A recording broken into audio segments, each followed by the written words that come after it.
Hi guys, this is Aarti and you all are watching Hari Educations. तो friends, हमने last time कुछ tense पढ़े थे, ठीक है। उन्हीं टेंसेस को हम कंटिन्यू करते हुए आगे चलेंगे और आगे हम लेने वाले हैं नेक्स्ट वाला tense, that is past perfect tense. Okay, कौन सा tense? Past perfect tense.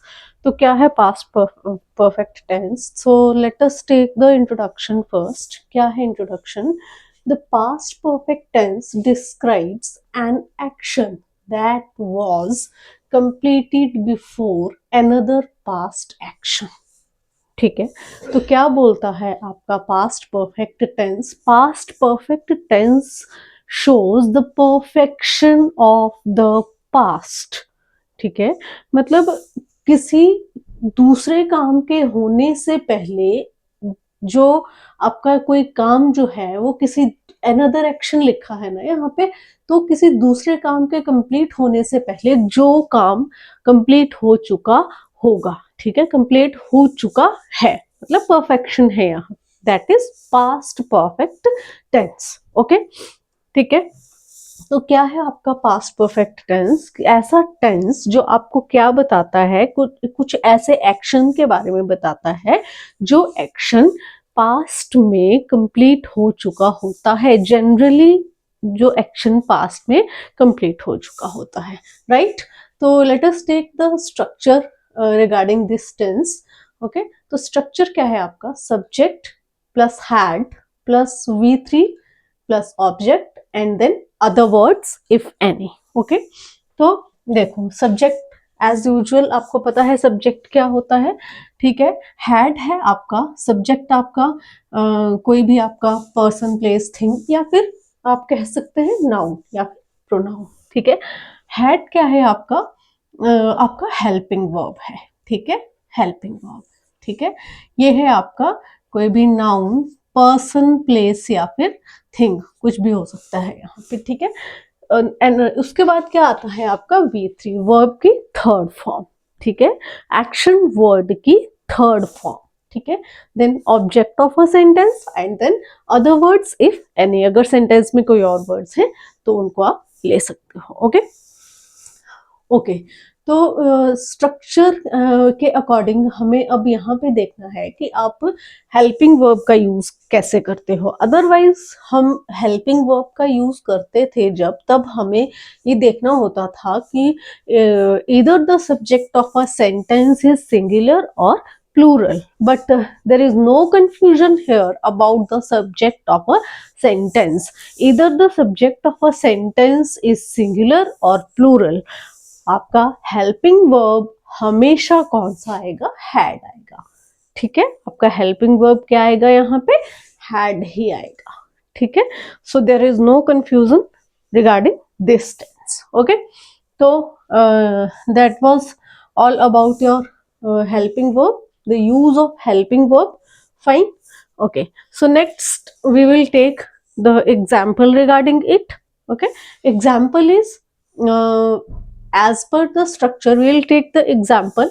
The example is she had finished her homework। okay, so here we can describe it as per the structure। यहाँ पे ये है आपका subject, fine, ये है आपका हेल्पिंग वर्ब, ठीक है, जो हमने हैड यूज किया है। ये है आपका मेन वर्ब की थर्ड फॉर्म, देन आपका उसके बाद आ गया आपका ऑब्जेक्ट, ठीक है। तो ये है आपका एग्जाम्पल। अब अगर इसी एग्जाम्पल को हम नेगेटिव फॉर्म में लेते हैं, then the example will become how we can write this example in the negative sentence. तो यहाँ पे क्या होगा आपका? यहाँ पे होगा she had not, ठीक है। अब आप क्या करेंगे जब नेगेटिव सेंटेंस बनाएंगे, तो आप क्या करेंगे? हेल्पिंग, आपका मेन वर्ब और हेल्पिंग वर्ब के बीच में आप ले आएंगे नॉट, ठीक है। तो sentence will become she had not finished her homework.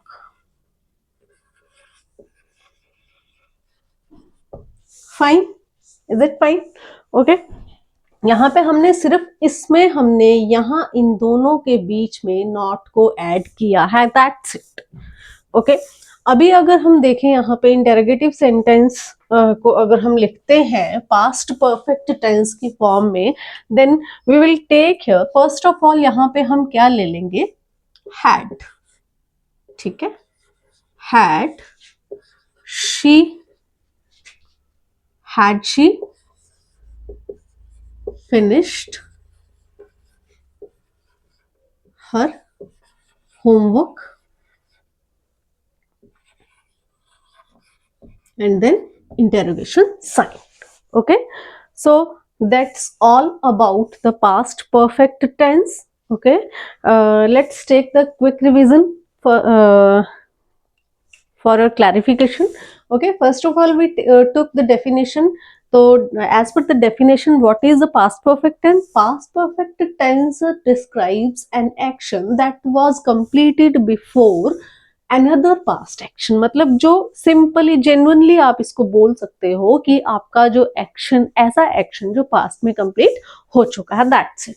Secondly, we took here the structure regarding this tense, which was subject plus had plus MV3, main verb की third form, then object, then other words if any. Okay. After that, we took here the use of helping verb. Then there is no confusion for the use of helping verb.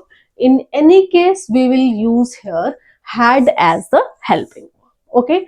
And then we took some examples, positive, negative and interrogative. So that's all about this tense. अभी आगे भी मैं इसके आगे वाले tense की video भी डालने वाली हूँ, तो keep watching my channel, do like, subscribe and share the video. Thank you so much.